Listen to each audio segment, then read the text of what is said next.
August 2016, Seoul. A South Korean official steps in front of reporters and confirms, on the record, a crime the victim can never report. The man who kept Kim Jong-un's hidden money in Europe is gone. So is the money. For 20 years, he is a face in a tram window, a quiet businessman on the same line into the banking district, the same lunch counter, the same flat where two boys tease his accent. Bank tellers greet him by a name that was invented in Pyongyang. South Korean papers call it the largest theft of party funds in the country's history, with estimates climbing into the hundreds of millions. Sit with who the victim is. He commands nuclear weapons, a million-man army, teams that cross borders to kill on command. And he cannot admit he has been robbed. Because to name the thief, he has to admit the thief ever existed. That same week, North Korean state media is screaming at the wrong man. A diplomat who fled to Seoul branded human scum in official print. About the man who actually took the fortune, not one word. Listen to that silence. It is the sound of a dictator biting down on the worst wound of his reign. And on a European news site, quietly, an interview with a young fintech founder disappears. Deleted. No note. Remember that deletion. It points somewhere.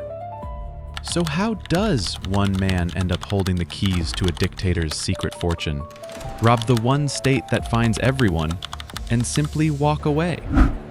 Before the money, watch the man. 20 years, 5,000 mornings, every one of them a performance. Same tram, same seat, same window fogging in the same cold. At the lunch counter, he orders whatever the board recommends, because a man with a favorite dish is a man people remember. He tips exactly enough to be forgotten. Pleasant, unremarkable, gone from your memory the second he leaves the room. That is the finest work of his life, and he does it every single day, without applause, for 2 decades. The performance stops at his front door. At the kitchen table, there is a joke he never wins. 2 boys correcting their father's accent in a language he pays their school to perfect, a language they now dream in. He loses on purpose. It is the one soft thing the job allows. Hold that table in your mind. Everything in this story gets decided there. Think about what he carries between those 2 rooms. At the bank, he is a name from Pyongyang, a signature, a set of accounts. At the table, he is a father losing an argument on purpose. The state built the first man. The second one it never accounted for.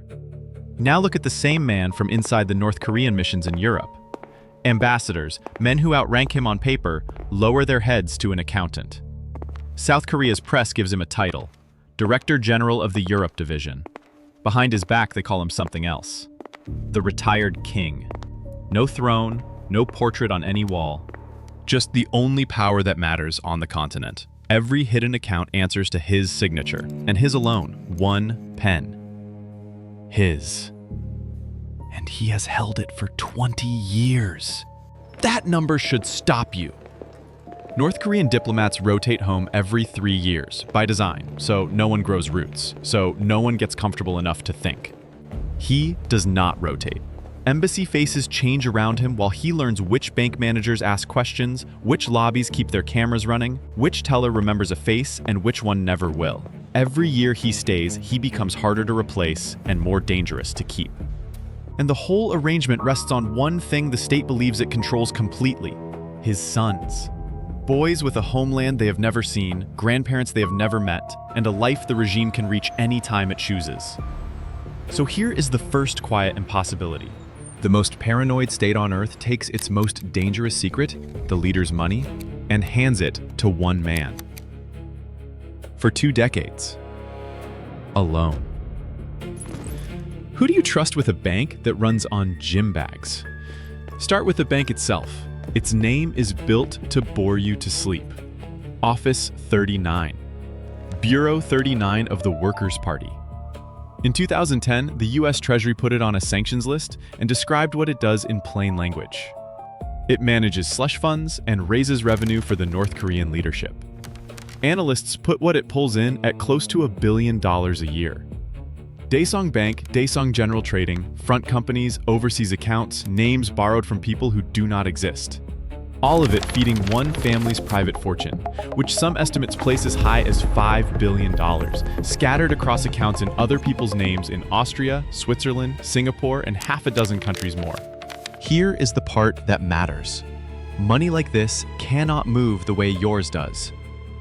A wire transfer leaves a trail, and a trail is a death sentence for a fortune the whole world is hunting.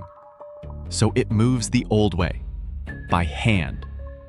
One former Office 39 official, a man who ran a trading post in the Chinese city of Dalian before he defected, describes cash carried out not through the banking system, but through a port. Millions stuffed into bags handed to ship captains bound for North Korean harbors. Tens of thousands of North Koreans working abroad feed the same machine, sending home a heavy cut of everything they earn. By one United Nations estimate, that stream alone runs to roughly $500 million a year. So picture what the leader's fortune actually is. Not a vault, not a clean number in a ledger. It is fragments, cash in transit, shell accounts, borrowed identities, paperwork that lies on purpose. And paperwork cannot guard itself. A fortune like this has to be guarded by a person. For the fragment that sits closest to the cleanest, most respectable banks on Earth, the ones in Europe that ask polite questions and keep excellent records, that person is the man at the lunch counter. Europe is where dirty money goes to look clean. Swiss discretion, respectable property, accounts a Pyongyang passport could never open, but a trusted ghost can. Handling that fragment is the most delicate job in the whole operation, and it comes down to one signature. One curious clerk, one flag transfer, one phone call to the wrong office, and the fortune starts to unravel. For 20 years, none of that happens. He makes sure of it. Now look at how the fortune is protected, because this is where it stops making sense. Every other great fortune on Earth is guarded by things. Steel. Cameras. Codes. Courts. Armed men at a door. This one is guarded by a biography. A man with an invented name, a homeland the state owns, family the state holds, and a face no regulator has any reason to flag. He is the vault. He is the camera. He is the code. And a security system made of one human being has exactly one weakness that steel never has. It can decide to walk out. The state knows this. Of course it knows this. So it builds the entire defense around a single assumption and bets a fortune that the assumption holds for the rest of the man's life. The keeper never leaves. He has nowhere to go. A homeland that owns him, a name it invented, blood inside its borders, and two sons it can always reach. The most paranoid state on Earth has found its perfect employee. And then, over a few months in 2016, the ground under that one assumption begins to move. January 6th, 2016. North Korea sets off its fourth nuclear device and claims it is a hydrogen bomb. It is Kim Jong-un's decision, and he has just lit a fuse under his own hidden fortune. The world answers fast. In March, the UN Security Council passes the harshest sanctions against North Korea in a decade. Most of it is the usual language of embargoes and blacklists, but buried in the text is a line aimed straight at the machine this man runs. Member states must close North Korean bank branches and accounts on their soil within 90 days. 90 days. Somewhere in Europe, a career accountant reads that clause the way another man reads a diagnosis. The clock is running now, and it is running against him. Through the spring, the vice tightens. Pyongyang leans on its overseas missions harder than ever, squeezing them for tribute ahead of a major party event, and every demand for cash crosses one desk in Europe. His. Then, in June, the last soft door swings shut. Switzerland, home of the most discreet banks on the continent, broadens its own measures against North Korea. The Swiss accounts, the crown jewels of the whole European operation, begin to die. So the man has a choice. On paper, he has two options. Option 1. Go home, bring the accounts back to Pyongyang, hand them over, report for reassignment. Except he knows exactly what waits for a man who has spent 20 years alone with the leader's secret money. An audit. Every transaction, every account, every year of it, picked over by people looking for a reason. And he knows what the regime does with reasons. He has watched it. In December 2013, Kim's own uncle, Jang Song-taek, the second most powerful man in the country, is pulled from a meeting on camera, denounced, and executed within days. If blood at the very top of the party buys no mercy, a career accountant 2 decades deep in the money can do the arithmetic. Come home, be audited, be shot. That is option 1, translated honestly. Option 2, stay. Keep his head down and wait it out. But the 90-day clock is closing the accounts around him, the missions are scrambling for cash, and a recalled official who simply does not come home is, by definition, a problem the state will send someone to solve. Staying is just a slower version of the same ending. 2 doors. Both fatal. And this is where the story leaves the ledgers and walks into the kitchen. Because the decision does not get made at the bank. It gets made at the table. Some evening that spring, between the dishes and the sound of his sons arguing over something small in a language his mother will never hear them speak, a Pyongyang kitchen opens behind his eyes. His siblings. Their children. Every name on a family register that 20 years of his obedience has kept breathing. There is no version of this where everyone lives. He understands that with total clarity. If he runs, the people he was born to will answer for it. If he stays, his sons inherit the same trap that is closing on him. So he does the cruelest arithmetic a father can do. He chooses the 2 faces at this table over every face he left behind. Then he stands at the sink and runs the water hot enough to hurt, and his hands do not shake because 20 years ago he taught them not to. The decision is made. What he does not have yet is a way out that does not end in a border crossing or a bullet. 2 doors are shut. But a man who is himself the security system knows something the state has forgotten. There is a 3rd door. And only he can see it. Late June. The deadline lands. His last working day looks exactly like the 5,000 before it. That is the whole trick.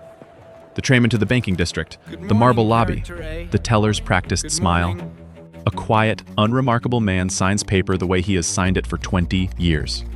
Nothing about the morning would make a security camera blink, except behind these signatures, the balances are moving. Accounts held by people who were never born are changing hands. A fortune no regulator has ever fully mapped is sliding out of the regime's reach while the pen scratches, and no alarm sounds. Nobody countersigns. Nobody else can, because for 20 years, the entire point of him was that no one else ever had to. Here is what makes this different from every heist you have heard of. He carries nothing. Cash is weight. Cash means borders, sniffer dogs, a suitcase that can be opened, a story that can fall apart. He moves none of it that way. The money he controls never crosses a checkpoint, because it was never in a form you could hold. It is signatures and balances and instructions, and those cross no border at all. He thanks the teller. He walks out through a revolving door. And he is carrying his children's lives, and he is carrying nothing. Then he goes home and says the sentence he has rehearsed for months. We are not going home. The older son starts with the obvious, the company. He has built something under his own name, 4 years of it. His father is already shaking his head, because that company is the problem. 4 years of a real name, a real face, interviews, paperwork, the single most documented thing about this family has just become a searchlight. We are not staying here either. 1 bag each. Tonight. The younger son asks one question, in the language he thinks in. For how long? His father does not answer. The silence is the answer. Both boys grew up knowing exactly what the state does to families that run. They learned it the way other children learn to look both ways crossing a street. Nobody argues. The older son slides his office keys into the middle of the table. Then, he holds down the power button on his phone and watches 4 years of a documented life go dark, mid-notification. The screen keeps his reflection in it after it goes black. Nobody comes back for the dishes in the sink. How much does he take? The estimates never agree. South Korean reports put it anywhere from a few $1,000,000 to as much as 400 million, most of it believed to have come from the Swiss accounts. But every version agrees on one thing. He takes all of it, down to zero. And by some accounts, he does not stop at the leader's fortune.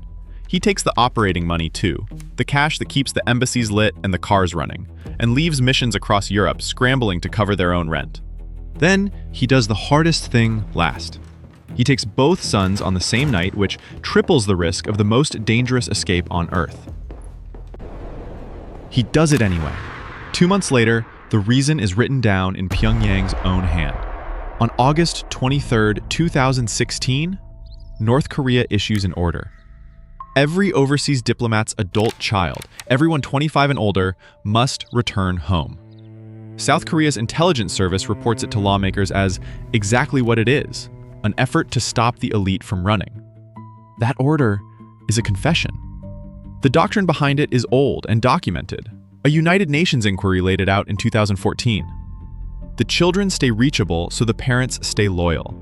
3 generations deep, a family register the state can punish any time a relative steps out of line. So the same instinct that built the trap now scrambles to reinforce it, in public, weeks too late, patching the exact hole one father has already walked through, with everyone else's children ahead of them all.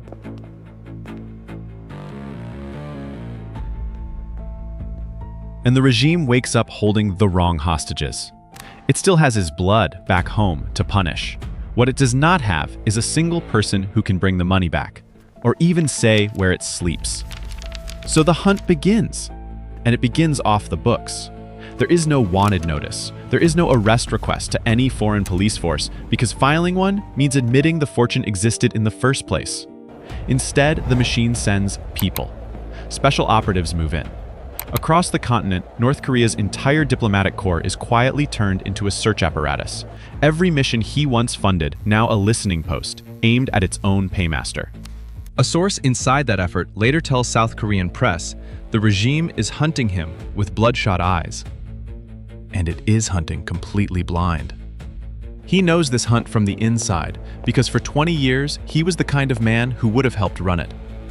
So he does not run the way frightened men run. He runs the way a hunter would.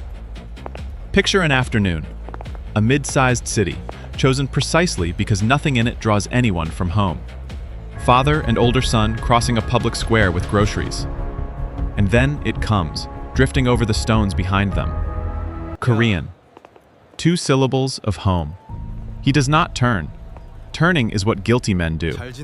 His hand finds his son's sleeve, and the two of them drift, mid-stride, unhurried, into a pharmacy, into the smell of antiseptic, where he stands at the window and reads the square in the glass. Counting heads? Checking hands? A tour flag, a board guide, 60 harmless seconds. Over. Except it is never over. His son is still frozen at a shelf, knuckles white on the grocery bag. A young man who once pitched investors under his own name, undone by the sound of his first language across a square. And in those same weeks, the record catches one small move. A European news site quietly deletes the older son's interview. The face, the real name, the searchlight from the kitchen table, switched off without a note. The only footprint this family ever left behind is the shape of a face being erased from the world. Now the split screen from the beginning finally makes sense. That other defector, the one Pyongyang screamed at, the human scum in official print, the regime could afford to name him, because naming him costs nothing. But the thief gets silence. Total silence. Because to name him, the regime would have to admit that he existed at all. And admitting he existed means admitting what he took. No wanted poster, no name, no face. So what does it look like when North Korea decides to find you? February 13th, 2017, Kuala Lumpur International Airport. A heavyset traveler heads for a flight to Macau. Two young women close in from behind. One wipes something across his face. 9 seconds. Approach to walk away. Within the hour, he is dead. Killed by VX, a nerve agent the United Nations classifies as a weapon of mass destruction, smeared on a man's skin in a crowded terminal in broad daylight, on camera. The traveler is Kim Jong-nam, Kim Jong-un's own half-brother, exiled and living quietly out of reach since 2003. The two women later say they believe they were filming a hidden camera prank and were each paid about $100. The North Korean men believed to have handed them the poison fly out of the country the same day. That is what finding you looks like. The message is not addressed to a runaway accountant and his two sons. They receive it anyway. By one account that reaches Seoul through defector networks, impossible to confirm, the head of Office 39 stands before Kim Jong-un about a year later and reports that the fund is choking, strangled by sanctions from the outside and bleeding from the hole within. And Kim, a man whose displeasure is a death sentence, answers his own money men like a debtor asking for a little more time. Whether or not that exact scene is real, the shape of the aftermath is clear enough. Look at everyone else in this story. Every single one of them has a location. The diplomat who was screamed at resettles in South Korea and builds a public life there, even enters politics. The Office 39 official from Dalian gives interviews from Virginia, on the record, under his own name. 2 years before all this, when a North Korean banker fled through Russia with a few $1 million, the sum was small enough and the man ordinary enough that Pyongyang could name him and formally ask Russia to hand him back. Every row in the file has a name and a place. Except one. Because this time, no arrest request can be written, no name can be printed. The most valuable deterrent story the regime has ever owned, the man who robbed the leader and lived, is the one story it can never tell. Because telling it requires the single sentence Pyongyang cannot say out loud. He existed.